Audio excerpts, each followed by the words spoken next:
Bienvenidos a Cancha Vino Tinto, un espacio dedicado al balompié nacional, porque nuestro fútbol está primero. Bienvenidos sean todos a Cancha Vino Tinto. Quien les habla, Omar Ron Cabrera, desde Quebec, en Canadá. Les abre las puertas, ¿sí? La grama está lista, el césped huele. Hay aroma de fútbol, porque hoy tenemos nada más y nada menos que el episodio número 15. Y antes de comenzar, les presento a nuestro nuevo partner, la persona que estará conmigo aquí, hombro a hombro, luchando en la cancha por hacer fútbol, crear juego y juego del bueno. Bienvenido, Andrés Silva, desde Madrid, España. ¿Cómo estás, Andrés? ¿Qué tal, Omar? Saludos, un placer estar aquí en Cacha Vino Tinto. Bueno, digamos que si eres el mediocentro de esta cancha, hoy voy a estar ahí también poniendo orden en la mitad del campo contigo. Vamos a tener un arquero de lujo pronto, ya vas a anunciar el nombre y la Ya está presentación listo. y bueno. Fino para arrancar y qué mejor manera de estrenarme en Cacha Vinotinto con una leyenda de nuestra selección y de nuestro fútbol nacional y que ahora hace vida en los Estados Unidos. Así es, Andrés, y le vamos a dar la bienvenida de una vez. Algo que se ha hecho esperar desde comienzos de año y por fin tenemos la opción de conversar con nada más y nada menos que César Guacharaca Baena, desde Orlando, desde Florida, directo de la MLS, con alta gama, con trayectoria en el fútbol nacional e internacional. Profe, ¿cómo está? Bienvenido a Cancha Vinotinto. Gracias, muchísimas gracias, muchachos, por la invitación. Muchísimas gracias. Profe, se había hecho rogar esta oportunidad, estábamos coordinando la logística, la comunicación, pero por fin logramos estar allí en una jornada ideal, coincidimos y quería comenzar por lo más importante. ¿Cómo está usted? ¿Cómo se encuentra? ¿Y cómo anda el Orlando City? Bueno, gracias a Dios estoy bien. Ya esta es mi séptima temporada con el Orlando City. Ayer jugamos, por suerte ganamos 4-1 al Charlotte.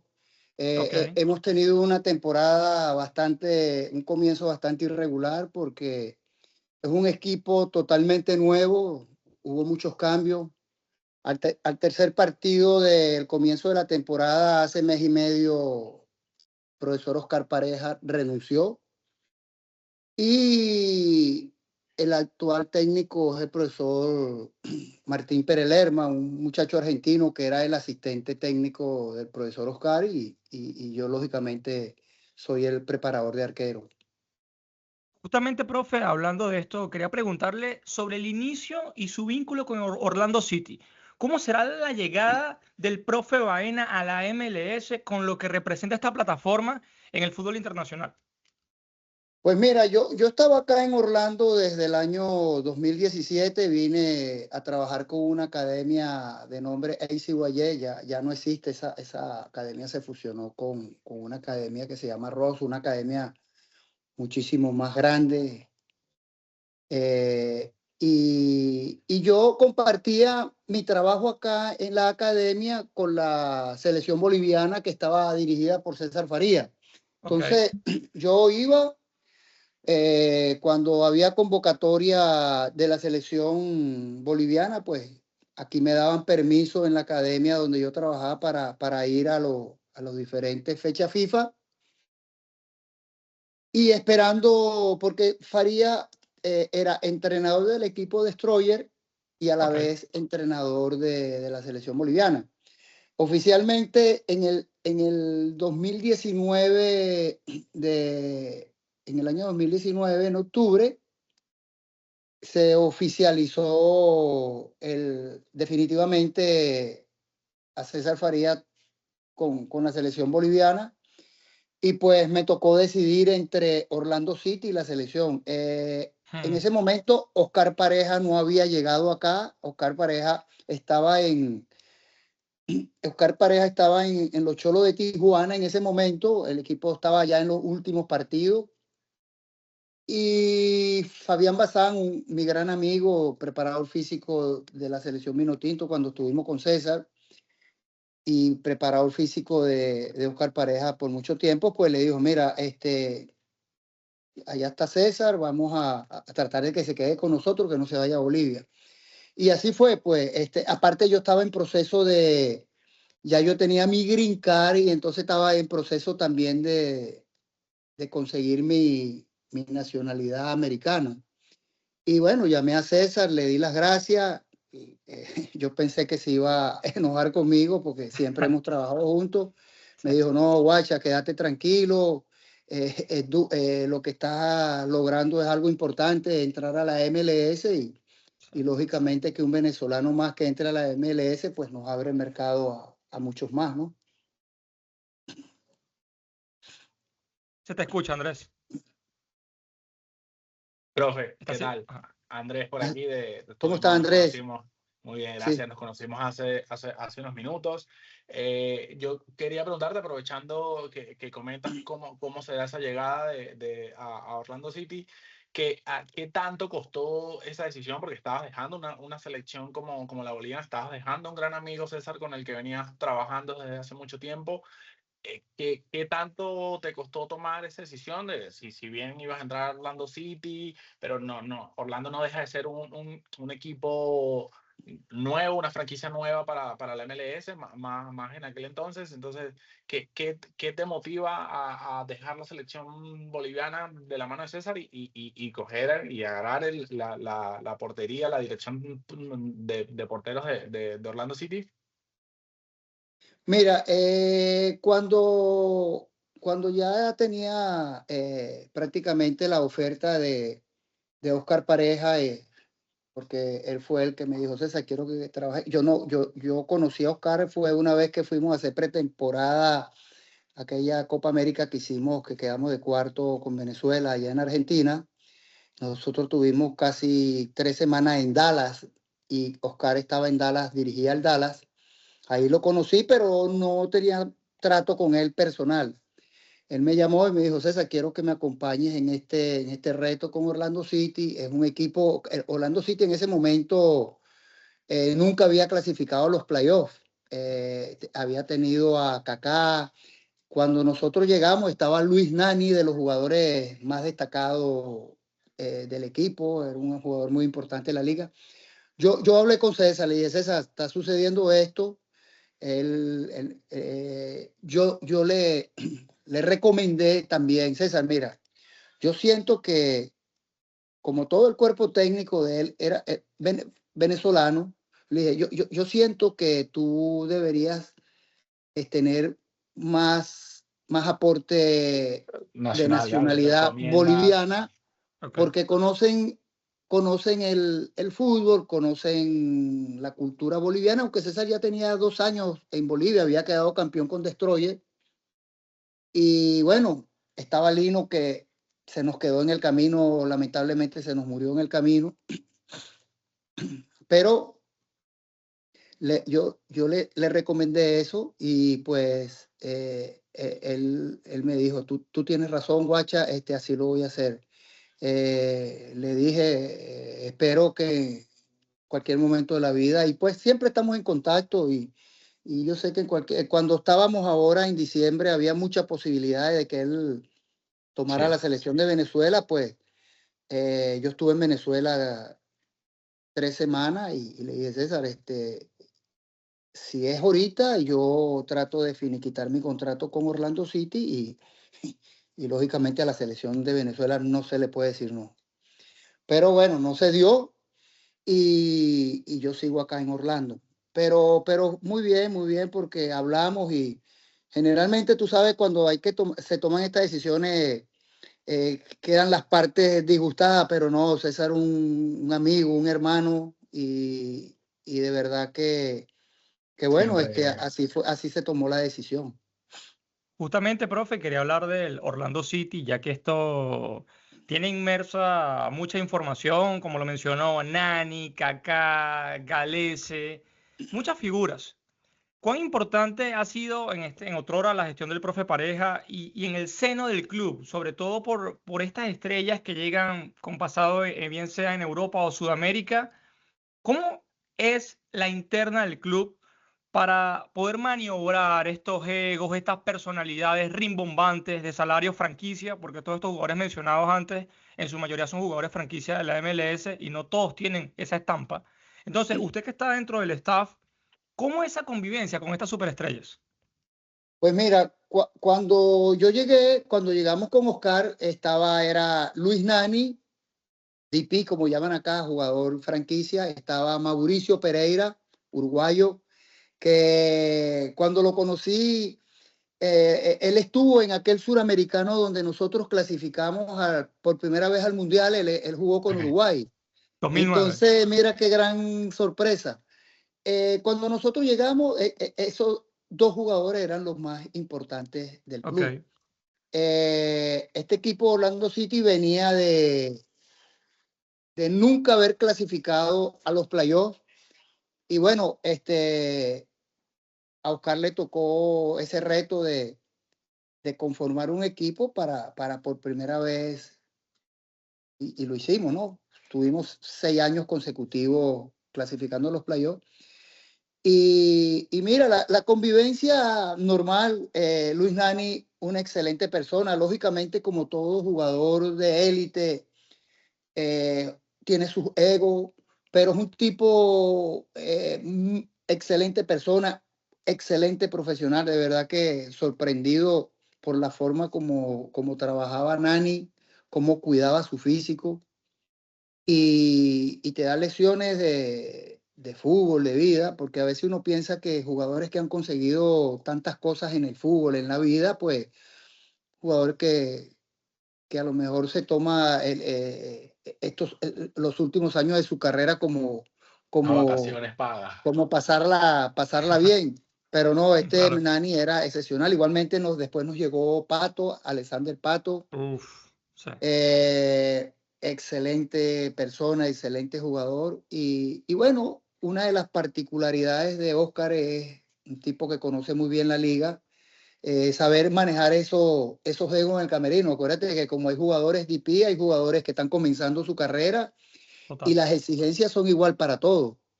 No es porque tú seas jugador élite, se te van a dar algunas concesiones y al otro jugador no. De verdad que esa forma de manejar el grupo de pareja extraordinaria, que es lo que sostuvo este equipo por 6 años clasificando a los playoffs, incluso llegando a jugar finales de la conferencia. Profe, justo yo, Justamente, perdón que profe. Ah, interrumpa, no, sí, sí, Andrés. Vale, vale. yo me quedé por ahí, Mm. perdona, Mar, son 6 temporadas clasificando directamente a los playoffs, después de no venir de hacerlo, incluso ganan la US Open Cup en 2022. Eso te habla de que Orlando, a pesar de que venía de ser una franquicia nueva, habla de una estabilidad. Si bien, bueno, el profe Pareja ha sido cesado, han endosado un par de goleadas y creo que se está enderezando un poco el rumbo. Ayer ganan a Charlotte, luego un empate. Hace 2 partidos también vi que ganaron. Estuve un poco viendo el compacto del partido contra Charlotte. En resumidas cuentas, y ya vamos a lo del portero y seguiremos hablando de los jugadores franquicias, que también quería preguntar sobre eso, pero ¿qué ha hecho que Orlando City sea un proyecto tan estable para tener 6 temporadas seguidas metiéndose en los playoffs? Recordemos que la MLS no es una liga que tenga descenso, así que hay que mantener la competitividad de otras formas, con otras herramientas. Orlando tiene un título en 2022, no es poca cosa. ¿Qué ha hecho este proyecto de Orlando que haya sido tan estable, a pesar de que, bueno, sé que los últimos meses los resultados no han acompañado? Mira, en el año que nosotros llegamos, que yo llegué, en octubre, la temporada comenzó en el 2020, en febrero del 2020, cuando pasó la pandemia, pararon el torneo y después lo reanudamos en la burbuja, que ahí quedamos subcampeones de la liga, nos ganó Portland, dirigido por Savarese. Fue elegir los jugadores. A mí me tocó elegir a Galese. Yo tenía una lista de Ok. 15 porteros, de los cuales yo tenía 3 porteros venezolanos, Romo, Contreras y Fariñez. Yo terminé Decantándote decantándome por Galese, Y la gente me pregunta, oye, pero tú venezolano, ¿por qué no? Romo para mí es un hijo. Pues, y da la casualidad de la vida que al año siguiente Romo fue a DC. Y cuando nos Exacto. nos enfrentamos, nos dimos un abrazo. Pero en ese momento nuestros arqueros eran más caros que Pedro Galese. Fariñez estaba pasando por un momento muy bueno y estaba en negociaciones con el equipo francés y su préstamo era altísimo, muy la costoso. ficha. La ficha. Igualmente el préstamo de Romo era costoso y el de Contreras también, porque ellos tenían contrato con sus equipos, entonces tú tenías que llegar a un acuerdo con ellos. ¿Qué pasó con Pedro? Pedro venía de jugar en México, en Veracruz, un equipo que fue desafectado de la liga mexicana por impagos, y los jugadores quedaron libres. Entonces Pedro, jugador selección peruana, jugaba en Alianza Lima y era un jugador libre se le terminaba su contrato con el Alianza Lima ese año. Yo no conocía a Pedro, sí, tipo scouting, investigando, hasta que tocó la decisión. Pues me tocó hablar con su entrenador Gareca, con su preparador de arquero. Acuérdate que Galese venía de jugar un mundial. Sí. Y estaba peleando el siguiente mundial y fue al repechaje que lo perdió. Oscar Ibáñez era su preparador de arquero y asistente de Gareca. Oscar Ibáñez sí yo lo conocía, es un amigo, y referencias de él y las mejores. Entonces, incluso me recuerdo que el director deportivo en ese momento me dice, un arquero peruano, César. O sea, el arquero peruano no tiene historia, ¿por qué no? Bueno, porque este es el arquero que se asemeja más a la forma de jugar de Oscar. Y bueno, se tomó la decisión y fue una excelente decisión. Estuvo 6 años, ya Pedro no está con nosotros, estuvo hasta el año pasado y fue un jugador emblemático no solo del Orlando City, sino de la liga. Fue a 2 juegos de estrella, rompió todos los récords acá en esta liga. ¿Costó, profe? ¿Costó dejarlo salir a Galese o fue una salida pactada? Costó, lo que pasa, mira, que este es un negocio bastante complejo, ¿no? Porque Pedro acá ya se nos estaba haciendo jugador de IP. Acá los porteros, aunque parezca mentira, no son jugadores de IP. Llegan a un tope de salario y si tú te pasas de ese salario, ya eres parte de la élite, de los jugadores, lo que llaman acá de IP. Entonces, necesitabas reforzar en otros partes del equipo, de la cancha, en otros jugadores, en otros sectores de la cancha, y pues como se le había terminado el contrato, lamentablemente pues Pedro de mutuo acuerdo no se arregló. Aparte ya él había finalizado el contrato. Ha sido un proceso duro porque es una reestructuración bastante grande. Este es un equipo totalmente nuevo. Incluso ayer, si ustedes revisan el partido contra Charlotte y miran la banca de suplente, pues Lobo Caraballo, 17 años. La mayoría de los jugadores, la mayoría no, todos los jugadores que estaban en la banca, jugadores bajo 20, 21 años. Entonces es un equipo totalmente joven. Hemos tenido un poco de mala suerte con el tema de las lesiones. Como somos un equipo corto, pues se te lastima un jugador importante y empiezas a sufrir. Pero ya sentimos que el equipo está otra vez tomando su nivel y por historia, este equipo, desde que estamos nosotros acá o desde que estoy acá, este equipo en el verano es que empieza a calentar y ya comenzó el verano. Okay. Sí, ya la temperatura está buena. También por aquí en Canadá es bastante parecido, aunque es más el norte, pero igual, cuando la primavera se acerca, el fútbol hace presencia y las cosas mejoran normalmente. Profe, en cuanto a los criterios para el portero moderno, el cancerbero, una posición que se adecua para la estructura de la columna vertebral de un equipo. Anteriormente habló de la importancia de Galese, actualmente cuenta con un portero canadiense que es de la provincia donde yo vivo, aquí en Quebec, Maxime Ah, sí, Crepeau. mira que Sí, Max. Maxime, el portero de la selección de Canadá, bueno, fue aquel que se comió el gol de Salomón en la Copa América, pero para mí es un gran portero, para mí es un buen portero porque cubre los espacios, es tiempista, organiza la defensa, es un líder nato. Anteriormente estuvo con el equipo de Los Ángeles, es decir, tiene bagaje el muchacho. Entonces, hablar un poquito de los criterios cuando estuvo con Galese, ahora con Max, y saber esa transición del portero que ahora se le piden ciertos estándares que antes no existían, como el jugar con los pies, como el aplicar nuevas cosas que de repente hace 20 años eran impensados. Pues mira, sí, con Max a mí me tocó difícil porque cuando se va Pedro, nuestro arquero era el arquero que había estado en Red Bull, Carlos Coronel. Estaba todo listo y el 24 de diciembre, yo estando en Venezuela, pues ese fue mi regalo de Niño Jesús. Me dijeron que Carlos no arregló, que, que ya estaba todo listo, pero bueno, prefirió irse a jugar a Brasil. Y me tocó empezar a buscar portero. Me dan una lista de porteros y de la lista que me dieron, pues para mí, en mi opinión, en mi criterio, pues el que más posibilidades tenía era más Crepeo.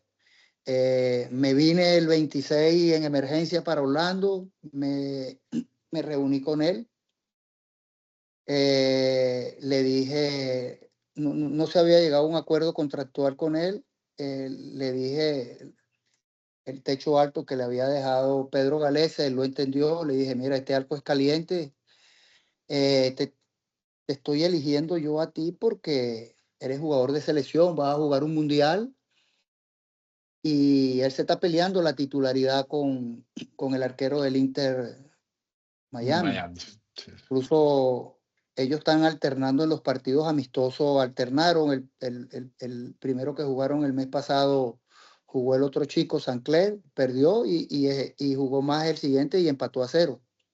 Pero bueno, total que elegimos a más características similares con Pedro en lo que se refiere al juego que hablamos con los pies. Nuestra estructura de juego comienza desde atrás, nuestra salida, y él tiene buen manejo de esa salida. Es más atajador que Pedro, atajador en el sentido, pero Pedro tenía una virtud. Pedro no, es de los arqueros que te salva partido. Hasta los momentos, pues más no ha tenido esa suerte. Por suerte, ayer ganamos un partido, él fue fundamental en la victoria. Y bueno, está agarrando el ritmo que realmente no habíamos obtenido en los primeros partidos, porque prácticamente todos los partidos era una alineación diferente. Y dentro de ese cambio, pues estaban los jugadores centrales. Nuestro capitán Robbie estaba lesionado, regresó, y desde que regresó Robbie, nuestra defensa empezó a estabilizarse. Pero, y con respecto a el tema de los cambios del arquero de juego con los pies, es fundamental ahorita. Ahorita, lo que pasa es que hay a veces cuando a mí me toca dar charlas y sobre el puesto del arquero, a veces tenemos mucha diferencia. No, porque lo primero que te dicen, no, tiene buen juego con los pies. Le digo, pero es que a mí lo que me importa es que ataje, que salve. Principalmente, Eso es claro. lo primero, ¿no? ¿Cuál es el objetivo del arquero? Que salve. O Claro. sea, eso anteriormente, aquí no ya eso no existe, arqueros tiradores de penales, arqueros tiradores de tiro libre. Yo tengo rato que no veo eso. Sí, Eso no. ya, en este fútbol moderno, eso no existe. Para eso están los jugadores que son especialistas en eso. Yo soy especialista en esto. Va a venir el arquero a tirar un tiro libre y yo me enojo. Yo digo, ¿pero qué es esto? Usted ataje, usted defiende el arco y sáqueme el 0. Ayúdame a ganar partido ahí. Pero sí es fundamental que tenga buen manejo con los pies para la salida. Y cuando hablamos del manejo de control, pase corto, pase medio largo, eso es sencillo. Saber tener el espacio del tiempo cuando va a salir a cortar una pelota con los pies. pero tener un buen pase corto, un buen pase medio y un buen pase largo. Y eso lo tenemos con más. Se le dedica, profe, y perdón que te interrumpa, se le dedica Sí, se le tiempo a la dedica semana tiempo a porque, esto. mucho tiempo, porque acuérdate que ahorita, mira, ahorita va a llegar un momento, ahorita está muy de moda, hace unos 3 años para acá, está muy de moda la salida del saque de meta, el central para el arquero para el lateral. Ha generado, si ustedes se ponen a revisar, toda la semana hay cualquier cantidad de errores, no solamente del arquero, sino de los defensas, porque acuérdate que los rivales te estudian. Entonces, la semana pasada aquí le hicieron un gol al arquero de San Diego que da tristeza, porque el chico va a salir a jugar, estaba ahí medio escondido el delantero y robó la pelota y gol. Eso es igualmente lo que le pasó al arquero de Tottenham hace un mes atrás, que tuvieron que cambiarlo. En Champions. Y va a llegar un momento en que es como una moda ahorita esa salida, ¿no? Pero va a llegar un momento en que los entrenadores ya se van a cansar de que le estén haciendo goles tan tontos, porque Claro, es que a veces es un suicidio. Por mucha confianza y por mucha práctica que tú le dediques, el rival te estudia y vas a ver cuándo te va a atacar o cuándo va a intentar robarte la pelota. Pero sí se le dedica tiempo, porque es como cuando un delantero tiene que tener trabajo de definición, un volante de marca tiene que tener un buen pase preciso, largo, medio. Sí, sí es parte del trabajo diario del arquero. ¿Hasta qué punto, profe, es negociable esto? Porque yo, por ejemplo, sigo el día a día del Real Madrid como corresponsal para un diario aquí en España, y me toca ver seguidos los encuentros del Real Madrid y los entrenamientos también como parte de prensa y corresponsal del equipo. Y si algo ha perdido el Madrid con la lesión de Courtois es ese juego de pies, más allá de que Courtois es top 3 arquero del mundo probablemente y un histórico de la posición. Creo que el Madrid pierde mucho con Lunin del juego de pies de Courtois, y ahora que no tiene centrales que puedan sacar tan limpia la pelota desde atrás como con Militao o Hausen, le cuesta al Madrid luego encadenar posiciones largas de balón. Y pues Lunin evidentemente un portero que le cuesta mucho más y la manda mucho más larga. No sé hasta qué punto para ti, César, es esto negociable, si eres un poco, aquí el término talibán de que te casas de, oye, me tienes que jugar con los pies y exiges, o esto lo negocias un poco más con el portero, que tiene que medir un poco más los momentos. Oye, mira, si te están presionando 2, 3, evidentemente tira a la larga y luego ya pues que se entienda y que se mate ahí el delantero. Yo me tiro más para la vieja escuela. Claro. Yo pienso que, por ejemplo, con más, nosotros, igual con Pedro, tenemos muchas opciones de salida desde atrás. ¿Por qué? Porque cuando empieza la salida, se la devuelven al arquero, el arquero ya tiene que tener 2 posibilidades de pase o 3. Al medio, al lateral, o que se te mueva un alero para tú lanzarle y ahí comenzar generar el espacio y comenzar prácticamente el contragolpe, porque estamos jugando desde atrás. Con Otero no está en proceso de mejorar el pie, es un chico venezolano. Sí, y con Otero yo prefiero que salga jugando a 1 o 2, pero al tercer toque ya la tire media o larga. Si la vamos a perder, la perdemos en el sector de la cancha contraria, que tiene menos posibilidades de que te lastimen. Pero a veces esa de kamikaze, está uno atrás en el banco sufriendo, y como te digo, yo digo que esas salidas van a ser cada vez menos, vamos a utilizar otro tipo de salida, porque son muy riesgosas, a la final, cuando te apuran al defensor o al volante que te devuelve la pelota, ¿qué hace el arquero? La tira larga. Revolea, sí. ¿Dónde termina la pelota? Arriba. En el campo. Por eso que se trabaja mucho con el arquero la precisión en el pase. No es que tira la pelota por rifarla, sino busca un target donde pueda recibir y bajarla tranquilamente. Pero cuando las papas están calientes, para arriba, hermano, no, Sí, de no hecho, te compliques. ayer en el partido se vio una jugada de Crepó que la manda larga y la manda a una banda derecha y de ahí nace una jugada de gol del Orlando porque lo estuve viendo, se gira muy bien el mediocentro, al final no acaba en gol, pero la jugada nace del saque largo de Crepó. Son jugadas ensayadas. Por ejemplo, nosotros el año pasado le hicimos un gol al Inter Miami, donde Pedro coge la pelota y saca rápido a Luis Muriel, que ya estaba perfilado para recibir y encaró gol. Una jugada de 3 toques. Pedro Muriel encara gol. Pero eso se trabaja todos los días con el arquero. Incluso hay trabajos tácticos donde el arquero queda como un pivote en su posición y la pelota tiene que pasar por él para comenzar la construcción de juego, o cuando estás presionado, el desahogo con él para que él pueda darle un poquito más de tranquilidad a la defensa y jugar. Ya él decide si va a jugar largo o va a jugar corto o medio.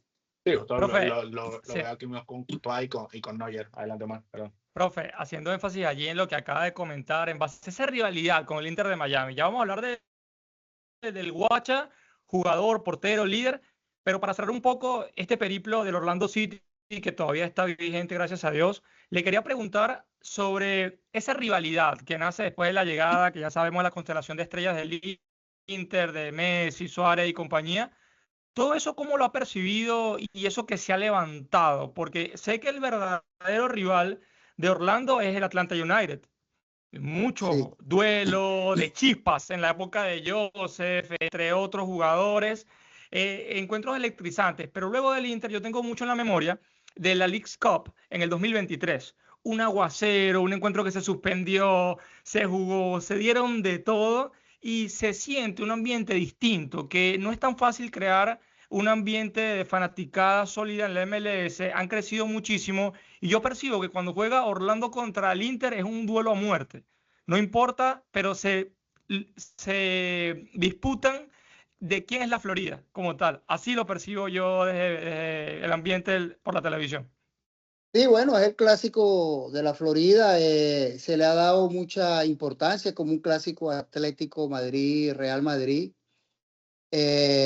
Con la llegada de Messi, pues se hizo más importante el tema clásico porque lógicamente el Inter Miami es como el equipo que tiene mejores recursos, puede contratar mejores jugadores, y Orlando City es el equipo, digamos, que tiene su estructura, pero no la tiene tan alto el nivel como lo tiene el Inter Miami. No puedes decir, pero pobre César. No se puede decir eso, güey. Por ahí viene Griezmann. Ojo, que por ahí viene Sí, Griezmann. Claro. sí, bueno, viene ahora en Tampoco es mayo. que están haciendo nada.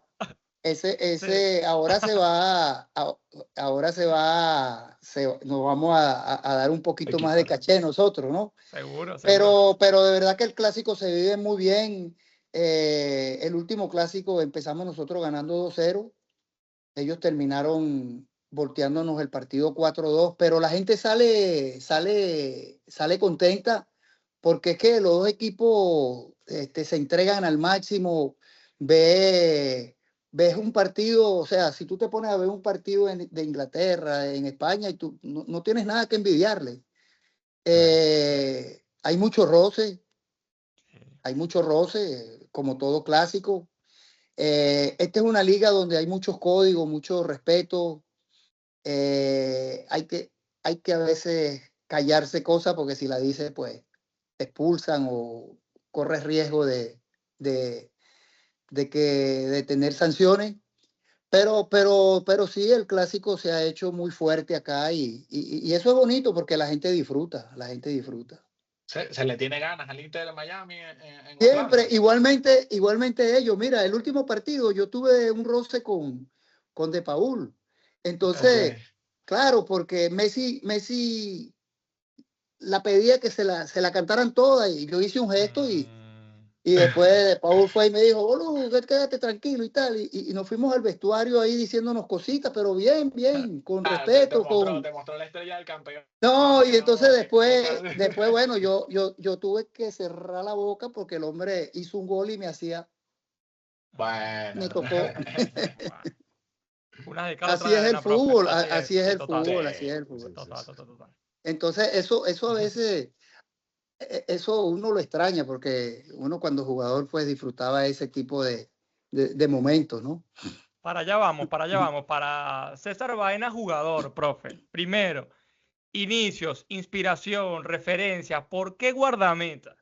¿Por qué guardameta? La historia rica del fútbol venezolano, en donde mi papá siempre me ha dicho, no, hay un portero que le dicen guacharaca, imagínate, con 4, 3 años, 5, de repente, ¿qué es una guacharaca, papá?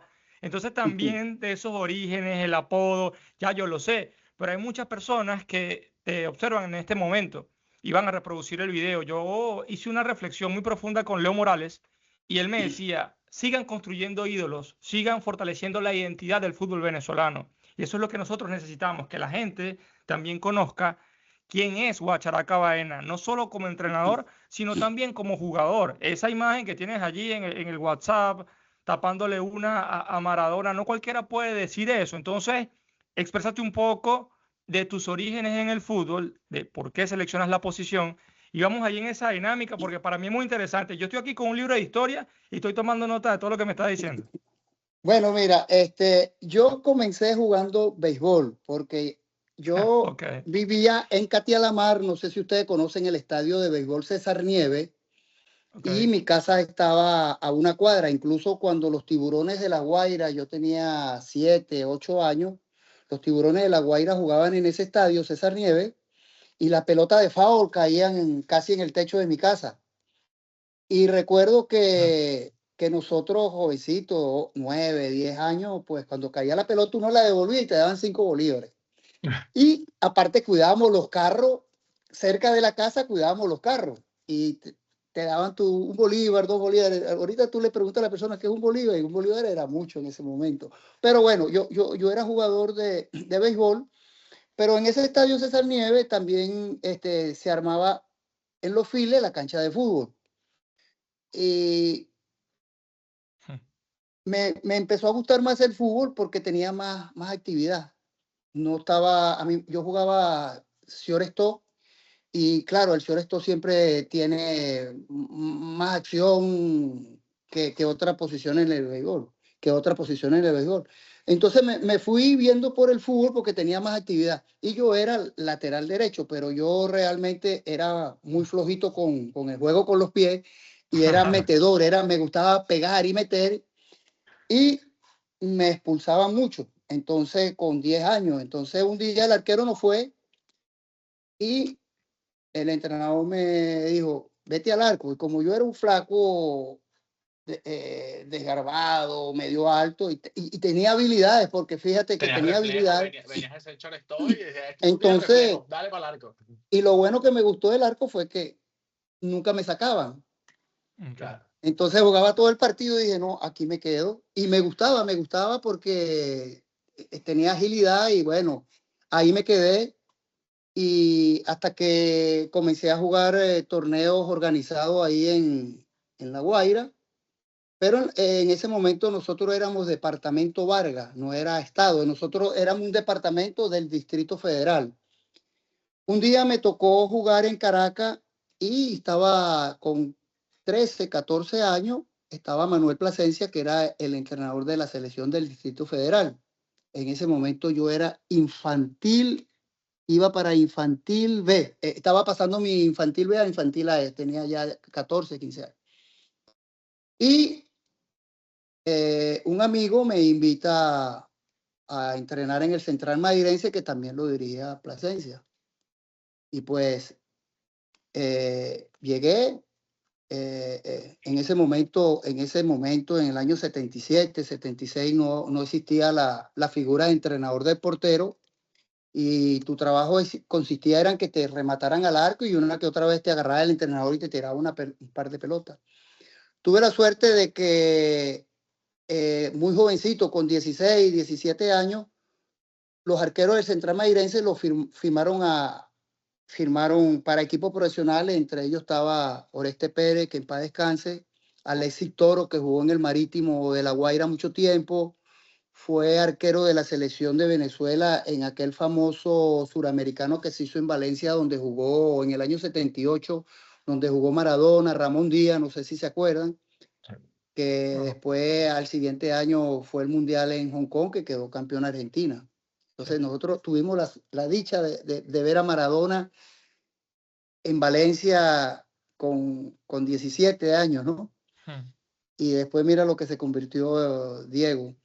Y ahí comenzó mi formación y mi desarrollo con el Central Mairense. Fui ganando espacio en el equipo, compartía el juvenil con primera. En Caracas había un torneo que se llamaba Ibérico, que era un torneo muy famoso, el torneo Ibérico, donde ese torneo se realizaba entre los meses de octubre y diciembre. Y en ese torneo, pues, habían los equipos contrataban jugadores profesionales que en ese, yo jugué, en mi equipo Central Mairense jugaba Luis Mendoza, que era jugador del Italia. El Italia había quedado eliminado de los playoffs. Y fíjate, yo jugué con Luis Mendoza, jugué con Cheche Vidal, jugué con muchos jugadores profesionales en ese momento que jugaban ese torneo. Tuve la suerte de yo jugar ese torneo porque como te dije, los arqueros que estaban se fueron al profesional y clasificaron su equipo a los playoffs, que se jugaba ahí un cuadrangular, un hexagonal. De ahí, con 18 años, pues ya me comienzan a llamar a la selección olímpica. Nosotros en el 80, en las Olimpiadas de Moscú, Venezuela fue por primera vez a unas Olimpiadas. No se clasificó, pero sí Venezuela llegó de tercero y por boicot de Argentina, no sé qué no fue Venezuela. Yo me quedé 2 días antes porque los arqueros eran Eustorgio Sánchez y César Semidey. No sé si ustedes recuerdan, ya eran arqueros de mucho recorrido en el fútbol venezolano. Y bueno, el fútbol a mí me dio un regalo muy grande, que al siguiente año a mí me ficha la ULA, en el año 81. Y bueno, en el año, debuto en el año 81, jugué todos los partidos, llegué a jugar. Yo me recuerdo que me bajé del avión un día miércoles, el sábado viajamos a Barquisimeto y me dice el profesor, ¿vos se va a jugar? Yo, un profesor, un entrenador brasilero. Yo tenía un afro, los pelos se me pusieron así. Bigote, profe, tenías bigote. Porque Sí, a mí me habían dicho que me llevaban para prepararme, para ir. No, jugué. Bueno, me recuerdo que mis compañeros en ese momento eran conocidos: Adrúbal Sánchez, Memín, un gran hermano, Emilio Campos, Rodolfo Carvajal. Me arroparon, quedamos 0-0 ese partido. Y el miércoles tocó el clásico Estudiante ULA. Yo tenía 20 años, 19 años. Y ULA tenía, a mí me firmó la ULA. ULA tenía como 5 años, 4 años que no le ganaba a Estudiantes de Mérida. Y le ganamos 1-0 ese día y bueno, ahí me quedé estacionado 4 años en Mérida hasta que me fui, que la ULA desapareció lamentablemente. Pero ahí comenzó mi andamiaje en el fútbol profesional. Y con respecto a la foto que yo tengo en el WhatsApp con Maradona, mira, a mí Maradona yo tuve la suerte de enfrentarlo 2 veces. 2 veces como jugador y 2 veces, y 2 veces como él entrenando la selección argentina, estando yo con Faría. Y de verdad que a mí a veces me piden compararlo a él con Messi y no tienen comparación para mí. No tienen comparación, porque para mí Maradona era un tipo así, callejero como uno. Iba para adelante, iba con todo. Claro está, diferentes momentos de fútbol, diferentes épocas, pero el tipo te revolucionaba a los compañeros de él, los ponía los ponía a jugar. Y y te peleaba, pero también te respetaba. El tipo te respetaba. Había Y código. entonces yo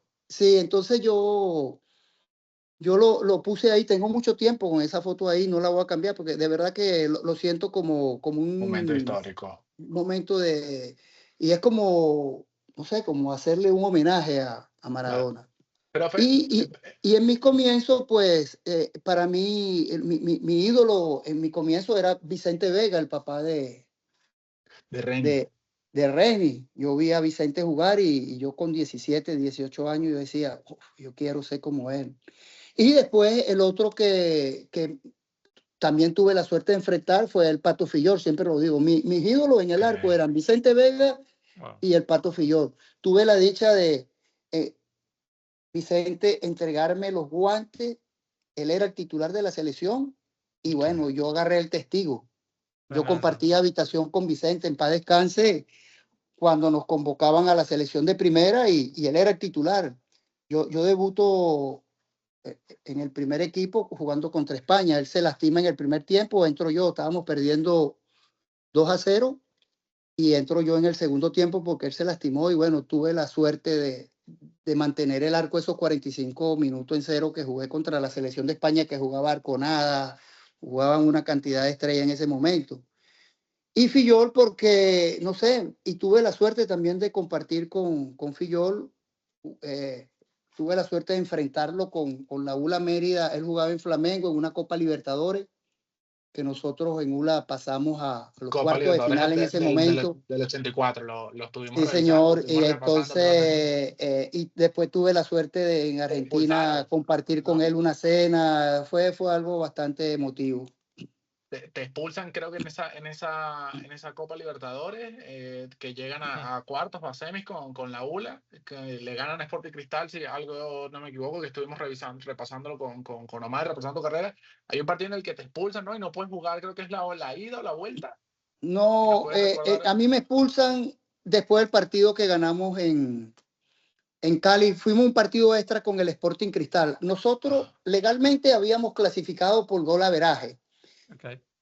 Sporting Cristal alegó una alineación indebida del Melgar de Arequipa, que eso no tiene nada que ver con nosotros. Total que le dieron el punto a ellos y nos obligan. A Nunca jugar se me va a olvidar, porque me recuerdo que el presidente de la confederación era Teófilo Salinas, era peruano. Nos obligan a jugar un partido extra en Cali. Entonces vamos a encima. Cali con todas las de perder. Me recuerdo que en ese viaje viajó con nosotros, en ese momento no era presidente, el presidente Rafael Cardera. Okay. Tuvimos la suerte, compartió, porque el presidente del equipo de nosotros era Pedro Rincón Gutiérrez, que era el rector de la ULA, un tipo emblemático, conocido en Mérida, el rector de toda la vida de Mérida. Y bueno, vamos ahí a Cali y ganamos 2-1. Se formó una trifulca, bueno, terrible, una trifulca terrible y salimos expulsados varios jugadores, dentro de ellos fui yo. Me recuerdo que en el vestuario el presidente Caldera tenía unos copitas encima y decía, no, los jodimos en la cancha y los jodimos a coñazos. Fue muy cómico la cosa. Ha estado en varias trifulcas ahí, guacha, porque esa del 2011 nos la Temperamentales, vamos a profe, guardar, sí. nos la vamos a guardar un poco porque creo que ese tema de selección también está bueno. Te quiero preguntar, profe Baena, sobre la transición, la evolución del fútbol venezolano, de aquella época como jugador a lo que observas ahora, en la actualidad, no solo desde el punto de vista como cancerbero, sino también de toda la plataforma del fútbol. Se han hecho muchos esfuerzos para evolucionar, hay un debate de la cantidad de clubes en primera división. Es decir, ¿cuán grande ha sido el crecimiento de nuestro fútbol y cuán grande ha sido el afianzarse como identidad vinotinto en nuestro país el balompié? Mira, voy a comenzar con la selección. Voy a Bueno, comenzar está con bien. la selección. Ok. Porque en mi época de selección, pues fue bastante difícil. Nosotros íbamos a competir una Copa América, un premundial, y primero era la eterna batalla con el presidente de la federación. Claro. que si no había recursos, que si esto, que si lo otro, te preparabas de verdad muy mal para ir a la batalla. Y bueno, dignamente nosotros íbamos a competir. Lógicamente nosotros peleábamos, me recuerdo mucho con Daniel Nicola, que en paz descanse, mi gran amigo, siempre compartíamos juntos y me dice, Guacha, tú eres increíble. Tú sabes que Nicola era un tipo que peleaba las condiciones de trabajo. Entonces, eso a él le trajo muchos problemas con los federativos, los dirigentes, incluso con los entrenadores, con algunos entrenadores. Total que bueno, a la final íbamos a competir y sí, salía figura un día, otro día te metían 3, 4, 5, 6 goles. Después llega con todo el mundo te apuntaba, qué desastre, qué esto, qué aquello. Eso fue cambiando, fue cambiando. Yo siento que fue cambiando, empezó a cambiar cuando llegó Pastoriza. Después de Pastoriza vino Richard. Fue Correcto. cambiando, se le fue dando, yo digo eso que identidad y esto, se le fue dando forma a la selección. No identidad, eso que la identidad de la cédula, en mi cédula la tengo yo en mi cartera. Sentido de pertenencia, quizás. Sí, Sentido de claro, pertenencia. exactamente, sentido Que de la gente, pertenencia, claro, que la gente voy se a vea defender este reflejado. escudo, voy a defender el Correcto, escudo, ¿me entiendes? Y eso correcto. es que sentido de identidad, que la identidad, eso, pues bueno, cada quien tiene su forma de expresar, yo eso no, para mí eso no vale. Y se le fue dando forma porque se le fue dando mejores condiciones al jugador, no solamente económicas, sino también, mira, a mí me tocó viajar, jugar en frío, que nos estábamos muriendo de frío con una camisa ovejita. Okay. Cuando hablamos con Napo, nos comentó varias cosas que un día, en diversas generaciones, le dieron unas franelas de baloncesto. Bueno, pero a Muchas Napo, cosas. sacámoslo, a Napo, sácamelo de esta historia que ese señor conmigo no va. Ok. Él sabe por qué no va, él sabe por qué no va. Listo. Ok, Él no va, él sabe por qué no va. Algún día me tocará enfrentarlo y decirle por qué no va y decirnos las cosas de frente como debe ser. no pasa nada. Pero Perfecto. sí nos tocó, bueno, es Ok. más, el día que yo me retiro del fútbol, me hacen un homenaje en San Cristóbal, juego 20 minutos, me estoy yendo más adelante, me estoy quitando la camisa, me estoy, o sea, mi camisa de juego, y me la están quitando la camisa porque no te la lleve. Y yo, oye, pues es mi último partido. Me quedé sin franela. Yo me quedé mirándole al tipo y le dije, esto es increíble. Me provoco meterle una trompada, pero bueno, eso. Y esto estamos hablando de 2001, porque tú. Sí, O sea, 2001. Me recuerdo que ese día yo estaba cumpliendo 41 años. Claro. Me hicieron, porque yo jugué hasta los 40. Bueno, entonces las condiciones mejoraron a partir de ahí de Pastoriza. Richard Páez, se le fueron dando mejores condiciones a los jugadores. Se fueron, aparte, tú no juegas solamente por la emoción, también juegas por dinero. O es que los equipos rivales o las selecciones que tú vas a enfrentar le pagan con chapita. Reciben plata, dinero. Entonces Por eso fueron son mejorando futbolistas esas condiciones, profesionales, por supuesto. premios, todo eso, y eso ayuda también a salir a la cancha a meter un extra, ¿no? Porque cuando tú vas a jugar contra un equipo argentino, un equipo colombiano, un equipo paraguayo, a ellos le ofrecen una prima, le ofrecen un premio por ganar. Depende del rival. Nosotros nos fuimos siendo buenos rivales, incluso me vuelvo a ir un poco más allá cuando vamos a la Copa América con Faría, que quedamos de cuarto, que tuvimos esa derrota por penales, que teníamos liquidado a Paraguay del Tata Martino, que bueno, Dios no quiso que nosotros fuéramos a la semifinal de la Copa América, pues estábamos en la prórroga y ellos estaban pidiendo a grito que terminara el partido. Bueno, fuimos a la lotería de los penales. Se hizo un esquema de premio que Faría fue muy astuto, muy inteligente. Faría dijo, muchachos, no pidan dinero por por partido, no pidan presentación, pidan por objetivo. Objetivo. El primer objetivo, pasar de ronda, tanto. El segundo objetivo, tanto. Cuando Esquivel se le pusieron los ojos así, dijo, pan comido. Estos tipos, porque él no creía que nosotros íbamos a pasar. Después se tuvo que bajar los pantalones y pagar ese billete que fue gordo, fue bastante gordo. Esa prima. Que le costó, él sabe que le costó. Él y el grupito que él tenía ahí de... Sí. No voy a decir la palabra, pero ellos saben quiénes son. Pero le costó porque dijo, no, esto no pasan del primer claro. Y como tú recibes dinero, y recibes dinero importante, aparte, ese dinero tú sabes, si no lo repartes, tú sabes para dónde va. Pero bueno, listo. Sí. Pero sí fueron mejorando las condiciones. Después de eso, yo siento que ha habido una mejoría. Estamos compitiendo. ¿Y por qué estamos compitiendo? Porque nuestros jugadores ahora están jugando en las diferentes ligas del mundo. No solamente los jugadores profesionales, lo de la selección de primera, sino los juveniles.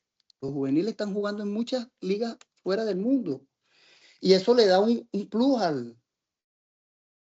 al fútbol, como todas las selecciones. Pues, Argentina, ¿dónde juegan sus jugadores? Brasil. Juegan dos locales y el resto juegan en Europa. Ahorita que están jugando en la MLS 2 o 3 jugadores. Pero el secreto está que nuestros jugadores venezolanos están compitiendo en las mejores ligas del mundo. ¿Cuál es el otro secreto de que yo siento que ha habido mejoría? Que cuando aquí tengo que nombrar a Lino y a César otra vez, que se empecinaron y se empeñaron en que el jugador obligado juvenil, de ahí sacamos nosotros esa camada de jugadores que nos clasificaron por primera vez a un mundial. ¿Qué pasó con eso? Que el jugador ya no jugaba por regla.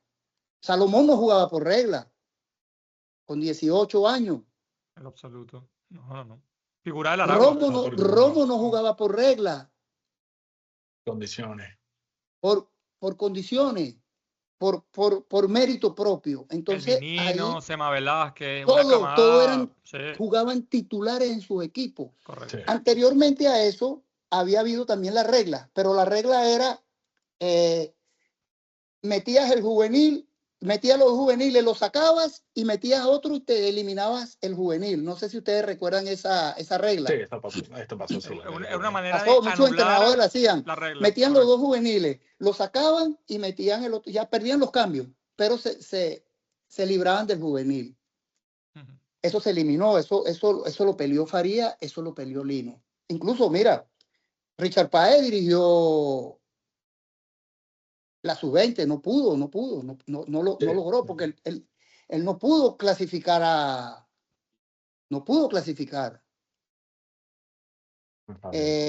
cuando César llega, pues llega ya preparadito, llega con todo y dice, bueno, nosotros llegamos a sustituir a Richard, que había renunciado en el quinto partido que le ganan a Bolivia en San Cristóbal.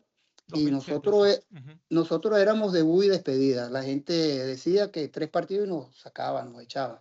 Nosotros, recuerdo que nos reunimos con César y el cuerpo técnico, Marco, Fabián, Lino. Muchachos, lleguemos a diciembre, porque el golpe fuerte nuestro es el suramericano. Vamos a clasificar a Venezuela. Y lo hicimos, ahí no estacionamos 6 años, 7 años. Pero si nosotros no hubiésemos sorteado todo ese poco de dificultades, a los 4 o 5 partidos nos vuelan, porque César no era el entrenador atractivo en ese momento, por su forma de ser, por su carácter, por sus cosas, pero César después les cayó la boca a mucha gente, y lo hizo con criterio, con trabajo. Con fútbol. Y bueno, y ahí están los frutos. Profe, deteniéndonos un poco en tu, perdón que te interrumpa, en tu carrera, te retiras con 40, 41 años en el año 2001. ¿En qué momento decides que vas a ser preparador de arquero, que te quieres seguir dedicando de alguna manera al fútbol y preparar a las futuras generaciones? Por tu mano pasa Romo, ya lo dijiste, Fariñez, o sea, tantos otros. ¿Cómo tomas esta decisión de, oye, yo quiero seguir entrenando a estos chicos y prepararlos? No, mira, yo me recuerdo que siendo jugador activo, una de los cursos nacionales de entrenador en Venezuela, siendo jugador activo, fíjate, estaba Richard, estaba Carlos Moreno, estaba Richard, Carlos Moreno, estaba René Torres, Memín Sánchez, todo, habíamos muchos jugadores activos ahí, Saúl Maldonado. Eh, yo, yo soy entrenador, incluso yo cuando me retiro, Carlos me dice, César, Carlos Moreno, que en paz descanse, me dice, yo tuve la dicha de retirarme siendo campeón, ganando la 5ª estrella con el equipo, con Caracas. Correcto, sí. Y tuve la suerte de meter el doblete porque en diciembre ganamos la Copa Bolivariana, que esa Copa Laureano González solo la hizo para que nos quemaran el autobús, pues eso fue lo único que ganamos. Y la ganamos en Táchira y después al siguiente año quedamos campeón. Ahí pues ya 40 años para los 41, pues Carlos me dice, quiero que sea parte de mi cuerpo técnico, comienza aquí como ayudándome aquí con los arqueros, porque ya él tenía la idea de darle más profesionalismo al fútbol. En ese momento todavía la figura del preparador de arquero, había muy poquitos entrenadores que lo usaban. Okay. Muy poquito, muy poquito. Total que bueno, aparte me dice, aparte me ayuda que todavía me puedes ayudar en el tema camerino. Bueno, Claro, ahí comencé con él, se va él y entra San Vicente. Yo con San Vicente, aparte de entrenador de arquero, era su asistente. Wow. Tuvimos 3 años ahí, ganamos 3 títulos con Época él. dorada. Ahí comenzó, Dorada del sí, Caracas. ahí comenzó Chita con empezar a meterle, hasta que bueno, nos separamos y yo dirijo Trujillano, y después de Trujillano regreso al Caracas a las categorías menores y ya me estaba a punto de irme a Llanero de Guanare cuando César te llama. me dice, Guacha, hay posibilidad de yo agarrar la selección, pero yo sí te voy a pedir un favor. Yo no quiero que si me dices que sí, más adelante te llamo un equipo y me dejes pegado. Claro. Yo necesito que te metas de lleno con los arqueros porque nosotros tenemos que clasificar a un mundial, tenemos que hacer algo. Y bueno, y así fue. Y yo siempre quedé con la deuda de que yo decía, yo tengo que aportar de lo que yo viví. Yo nunca, mira, yo en mi carrera de 20 años como jugador de fútbol profesional, yo nunca tuve un entrenador de arquero. En la selección jugué 10 años. Yo nunca, Aún así juegas 4 Copa América. Yo nunca tuve un especialista Increíble. acá le llaman especialista, alguien que te corrija, porque Sí. es muy fácil decirte, no, que tienes que hacer esto, entonces pues, ni siquiera jugaste. Mira, el que trabaja en esto tiene que obligatoriamente haber jugado el puesto, haya sido bueno, malo, regular. Pero, Sí, ¿por tiene que qué yo haber digo vivido. esto? Porque el único que siente la frustración cuando va a buscar la pelota allá adentro, cuando va a recoger la pelota adentro ahí en la malla, es el arquero. Va un delantero, va el entrenador a recoger la pelota, pero a decir, la rechera que te da ya a recoger esa pelota allá adentro, tú no sabes lo que... Si tiene una pistola, es para Sí, que es te una haga un posición tiro. muy ingrata. Mucha frustración. Entonces, puede ser héroe o villano, y como menciona, claro, profe, de haces los errores 9 también, buenas, claro. una mala, eres Sí, el pato feo de la partida, te mata el periodismo, te mata el fanático, pero bueno, por eso que este puesto tú tienes que tener gente muy equilibrada, muy balanceada, y es un puesto totalmente diferente, donde tú trabajas diferente. Fíjate, yo tengo la suerte acá en mi equipo, y también estuve con Faría cuando estuve con él en la selección. Mis arqueros no corren. Mis arqueros no corren. Yo pasé toda la vida corriendo el Parque del Este y subiendo al Ávila, junto con Nicola. Nicola me decía una vez, nosotros parecemos maratonistas. Y el trabajo del arquero no es eso, el arquero de trabajo no es rodar, coger. Mi arquero no corre. Desde que comenzamos el primer día de pretemporada es trabajo específico del puesto. Tienen su trabajo especial de fuerza en el gimnasio, conducido por un especialista de fuerza que tenemos, pero del resto es trabajo de cancha hasta el momento que lo pide el entrenador para el trabajo táctico. Pero desde que comienza la jornada es trabajo del puesto, trabajo del puesto. Y eso a mí me ha ayudado mucho porque me ha ayudado a yo mismo desarrollar mis trabajos, a desarrollar mis drills de trabajo. Y me compenetro mucho con el arquero, convivo mucho con él, porque yo sé lo que se siente, sé lo que se sufre, también lo que te diviertes también cuando las cosas salen bien. Pero es un puesto que de verdad necesita de alguien que haya vivido. Que ha sufrido la posición. Y haya vivido el puesto, que haya jugado el puesto. Te lo digo nuevamente, no necesariamente tiene que haber sido un tipo pero que sepa lo que se siente cuando se va a buscar la pelota allá dentro de la malla, que es bastante duro. Y así finaliza Cancha Vino Tinto. Por favor, no olvides suscribirte, darle like y compartir. Somos @Cancha Vino Tinto, porque nuestro fútbol está primero.